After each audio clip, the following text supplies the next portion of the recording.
S'il faut manger pour vivre, il faut surtout bien manger pour mieux vivre.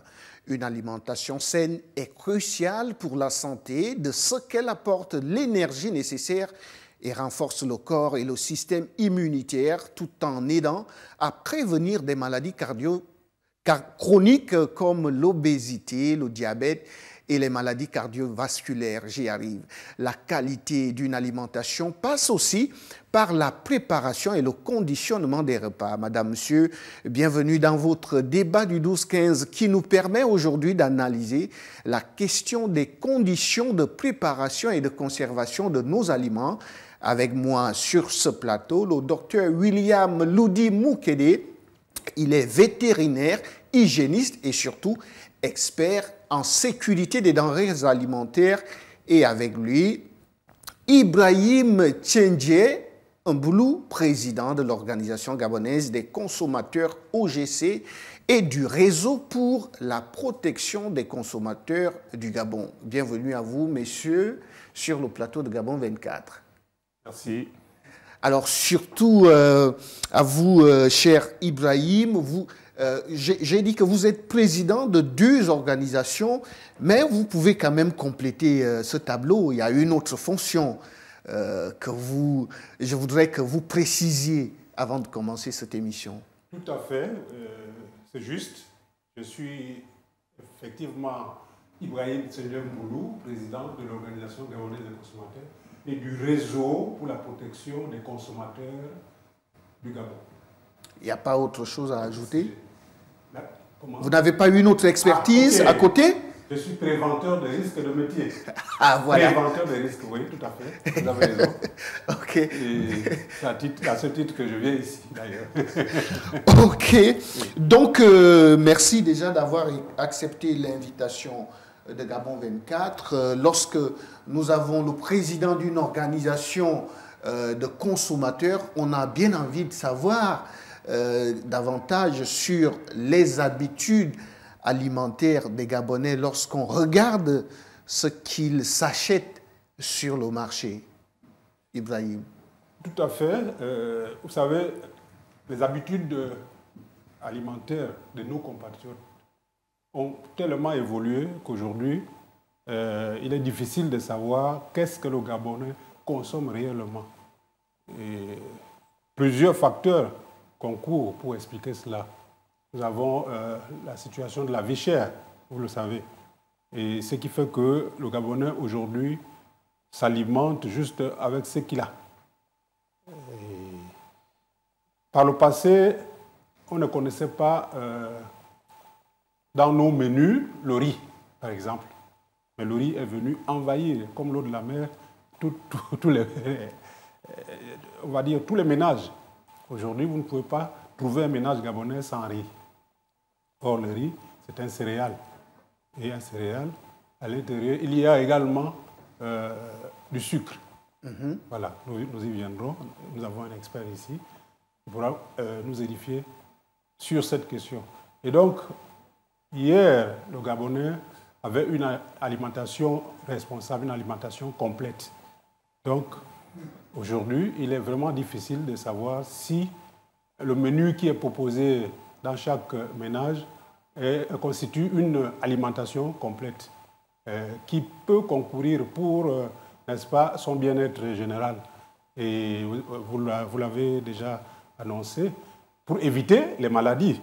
Et donc, nous, en tant que représentants des consommateurs sur ce plateau, nous sommes venus donc pour rappeler les méfaits justement de ne pas de consommer des aliments inappropriés ou d'exagérer sur certains ingrédients, comme les exhausteurs de goût. Oui.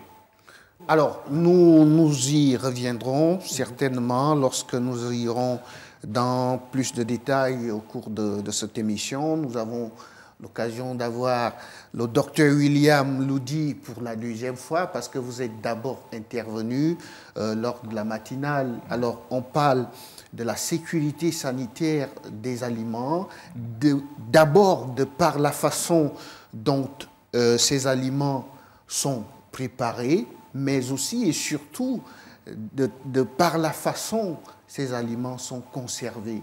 Est-ce que les modes de conservation, d'abord donc par la chaleur et par le froid, est-ce que ces modes de conservation répondent aux normes? Alors, merci déjà pour l'invitation et donc la confiance renouvelée. Il faut dire que déjà notre domaine d'expertise se situe beaucoup plus dans le contact amont, c'est-à-dire au niveau des process en entreprise par rapport à la production, donc par rapport aux préparations, aux méthodes de conservation. Nous intervenons beaucoup plus en amont. N'en demeure pas moins que les principes restent les mêmes. En termes, par exemple, de conservation thermique, par le chaud ou par le froid, il se trouve que chacun de ces modes a des vertus particulières en vue de la préservation de la qualité des aliments. Déjà, en ce qui concerne la préservation par le chaud, il s'agit en grande partie, ce n'est même pas d'abord une conservation, ici il s'agit de préparation, généralement. Il s'agit non seulement de cuire l'aliment, mais surtout d'éliminer le plus grand nombre possible de micro-organismes pathogènes, notamment les bactéries. Voilà. Et en ce qui concerne la conservation, le traitement thermique par le froid, il s'agit non pas de tuer les micro-organismes, mais plutôt d'arrêter, de figer leur multiplication. En d'autres termes, lorsque par exemple vous achetez une viande, lorsqu'elle est surgelée, elle vient avec une certaine quantité de micro-organismes, mais qui sont inactifs parce qu'ils ont été figés par la glace. Et une fois, par exemple, que vous les emmenez à la maison et que vous les décongélez, vous déclenchez immédiatement la remultiplication des bactéries qui étaient déjà là présentes. Vous présentez là toute la dangerosité de la rupture de la chaîne de froid. Exactement. Exactement. Bon, c'est vrai que la rupture de la chaîne de froid, on va plus utiliser cette terminologie dans le process de production, de conservation et de transport en amont. Mais c'est vrai aussi que dans les ménages, le simple fait d'avoir interrompu les températures de conservation recommandées, soit en sortant le produit, par exemple, du frigo, ou bien à cause d'une coupure d'électricité. Mais le mécanisme biologique, lui, il s'enclenche. Lui, il n'a rien à faire que ça soit dû aux coupures d'électricité. Il s'enclenche. Alors, les bactéries qui étaient figées se multiplient. Voilà. Et puis, si jamais vous les renvoyez en congélation, par exemple, le nombre de bactéries qui s'est multiplié va d'abord se figer, en attendant la prochaine décongélation qui va permettre une autre multiplication bactérienne. Et donc, quoi qu'il arrive, la conservation par le chaud ou par le froid a pour but de limiter, entre autres, la prolifération bactérienne et de tous les autres micro-organismes. Merci. Alors, Ibrahim Tchendje Mboulou, au regard de ce que le docteur William nous met en surface ici, on a envie de savoir, on a envie de s'intéresser justement au mode de cuisson. Lorsque on se balade, par exemple, dans les rues de Libreville, on voit la grillade surtout. Est-ce qu'on est quand même certain que les micro-organismes qui se réveillent sont mis hors d'état de nuire? Est-ce que le consommateur est à l'abri justement à l'abri de ces micro-organismes? C'est l'occasion justement pour moi de dire que le consommateur a le droit de savoir, le droit de choisir et le droit de manger sainement.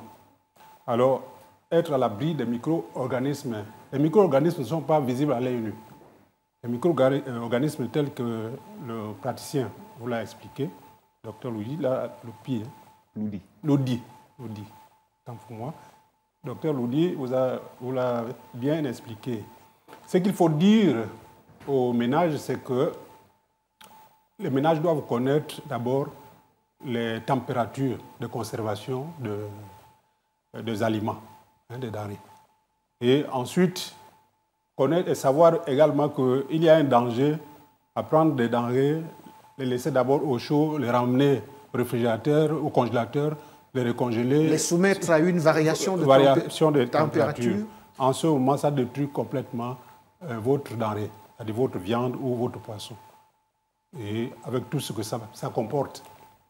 Et donc, dire que ces aliments qui sont présentés dans les grillades, ici et là, sont bien, je sais pas, cuisinés ou pas, c'est vraiment entre griffes. Parce qu'il y a un autre danger, c'est l'occasion de dire que souvent on ne connaît pas avec quel bois de chauffage ces gens-là utilisent, cuisinent les denrées alimentaires. Parce que nous avons du bois traité. Et ce bois traité, lorsqu'il est brûlé comme ça, peut contaminer l'aliment. La fumée là, qui dégage peut dégager certains éléments nocifs, notamment les produits qui ont servi au traitement du bois. Alors, lorsque nous quittons les rues, oui. Nous laissons l'alimentation de rue derrière nous et que nous repartons dans notre cuisine à la maison et qu'on observe justement comment la cuisson est faite, il y a aussi un certain nombre d'ingrédients qui participent justement à la cuisson. Est-ce qu'on est à l'abri du danger? L'aliment, vous savez, comme on dit, de façon triviale, les goûts et les couleurs, ça ne se discute pas. Et mais il ne faut pas aussi, prendre le risque. Dans chaque ménage. Il ne faut pas aussi prendre le risque du goût de la mort. Non, bien sûr, bien sûr. Donc, il est certain que jusqu'à présent, les gens cuisinent par habitude, et ne cuisinent pas trop en tenant compte dans ce processus d'alimentation de ce qu'on appelle la nutrition. Parce qu'une chose est de manger, mais une chose est de savoir si l'aliment que je consomme me garantit certains ingrédients qui participent à la protection de mon organisme ou, je ne sais pas, à la croissance pour les enfants, etc., etc. Et les praticiens sont bien placés pour vous les compléter. Et donc dire qu'il y a des aliments qui doivent nous apporter certaines choses qui sont essentielles, n'est-ce pas, au bien-être. Or, cuire certains aliments d'une certaine façon détruisent ces aliments-là ou détruisent ces vitamines. Alors, c'est pourquoi je disais tantôt que lorsque vous allez dans un restaurant, c'est le cuisinier, donc le chef, qui est le mieux placé pour dire aux gens qu'est-ce qu'il a mis, comment il a composé son menu. Voilà. Donc, nous, association de consommateurs, nous allons beaucoup nous appesantir sur les droits. Donc, nous devons changer nos habitudes alimentaires. Effectivement, hier, dans nos villages, moi, je suis quelqu'un qui n'a pas vécu dans les grandes villes, j'ai vécu chez moi, dans mon village, à Mazingo, notamment, dans la province de Louis-Vindo, à Mazingo, là-bas. On n'avait pas, n'est-ce pas, un guide pour la cuisson des aliments. Nous avons trouvé des aliments et nous consommions beaucoup plus de végétaux, des légumes. Et on avait plus, on avait le manioc, on avait comme des compléments la banane, le taro, l'igname, pour ne citer que ceux-là. C'était les compléments les plus usuels. Donc, il paraît que, enfin, il a été dit que dans le temps, on cultivait le riz. Mais moi, je ne suis pas né à cette période-là. À ce moment-là, le riz était consommé dans les grandes périodes, les grands événements, les grandes cérémonies. Et donc, on ne pouvait pas prendre du riz. Et à cette époque-là, je me souviens que les ménagères, donc les mamans, utilisaient moins les huiles et utilisaient plutôt les huiles brutes, on va dire les huiles qui ne sont pas raffinées. Voilà. L'huile de palme en particulier. Voilà, exactement, l'huile de palme. Oui, merci. Alors docteur Loudi, restons sur les mots de conservation. Il y a, quand on regarde les réseaux sociaux, on voit certaines informations circuler qui disent parfois qu'il y a certains commerçants qui font intervenir certains produits pour renforcer leur mode de conservation. On parle même du formol. Quelle peut être justement la dangerosité de ce produit lorsqu'il intègre le système de conservation? déjà, c'est une question très importante que vous soulevez. L'utilisation du formol pour la conservation des aliments est une pratique frauduleuse et dangereuse. Le formol, si je ne me trompe pas, c'est du formaldéhyde et c'est une substance qui n'est pas appelée à être consommée, qui n'est pas appelée à parcourir tranquillement le tube digestif humain. Et donc, les effets peuvent se faire ressentir soit de façon aiguë, donc pas très longtemps après la conservation, ou de façon subaiguë. Voilà. Et bon, que dire si ce n'est qu'il faut appeler à la responsabilité des opérateurs qui utilisent de telles pratiques, parce qu'elles sont répréhensibles par la loi aussi, du moment que c'est une fraude qui comporte en son sein une dangerosité extrême pour la santé humaine. Alors, Ibrahim Tchendje, on a l'Agence gabonaise de sécurité alimentaire à Gaza qui, conformément à ses missions, peut être sur le terrain ou pas, mais est-ce que le consommateur dispose de suffisamment de compétences? Est-ce que le consommateur a une culture qui lui permettrait justement d'échapper à tous ces dangers-là? Merci, encore une fois. Le consommateur doit avoir tous les ingrédients pour lui permettre effectivement d'affirmer son statut de consommateur partout. C'est pour cette raison que je disais tantôt qu'il mérite une alimentation plus responsable et plus respectueuse pour sa santé. Et donc, le consommateur gabonais a besoin de beaucoup de sensibilisation.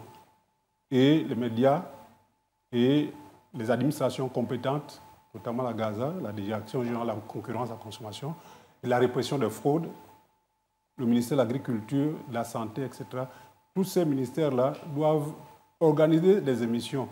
Malheureusement, et même les médias aujourd'hui, pour y accéder, les médias publics, certains agents de l'administration m'ont dit qu'ils doivent payer.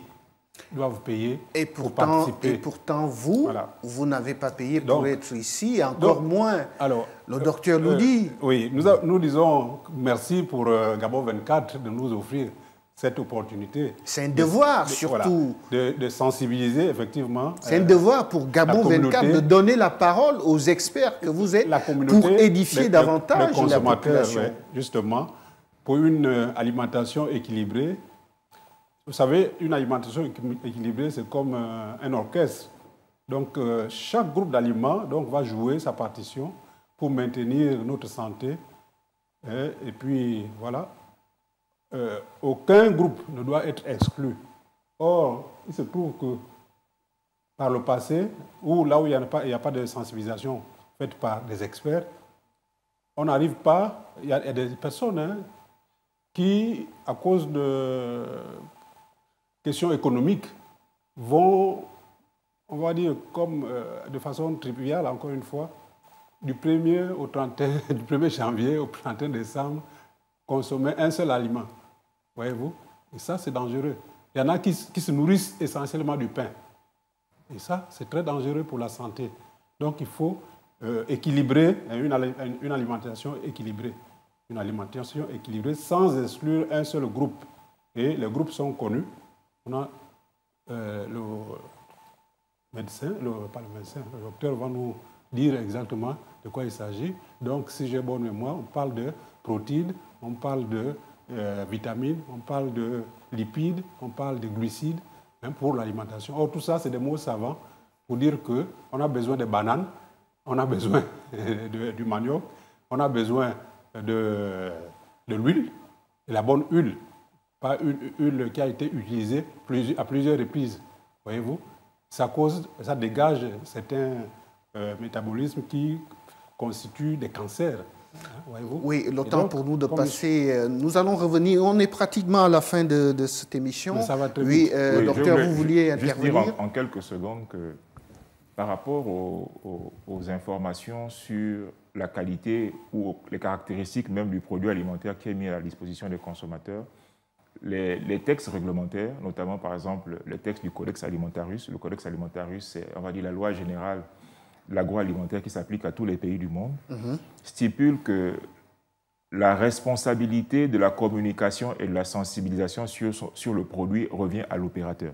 En d'autres termes, si par exemple un vendeur de, je raconte n'importe quoi, un vendeur par exemple de boîtes de conserve ou un fabricant de boîtes de conserve met sur le marché un produit, il a la responsabilité d'informer au maximum les consommateurs des vertus ou des contre-indications de son produit. C'est son devoir, parce que s'il ne le fait pas, il est punissable par la loi. Merci. Ibrahim Tchendjemboulou, est-ce que le consommateur lit nécessairement les étiquettes? Parce que si l'opérateur qui met son produit sur le marché doit davantage informer le consommateur, ça n'empêche que ce dernier se réfère déjà aux informations qui sont sur l'étiquette. Justement, on doit bien lire les étiquettes. Et surtout chercher à les comprendre. Pour comprendre ce que l'on consomme.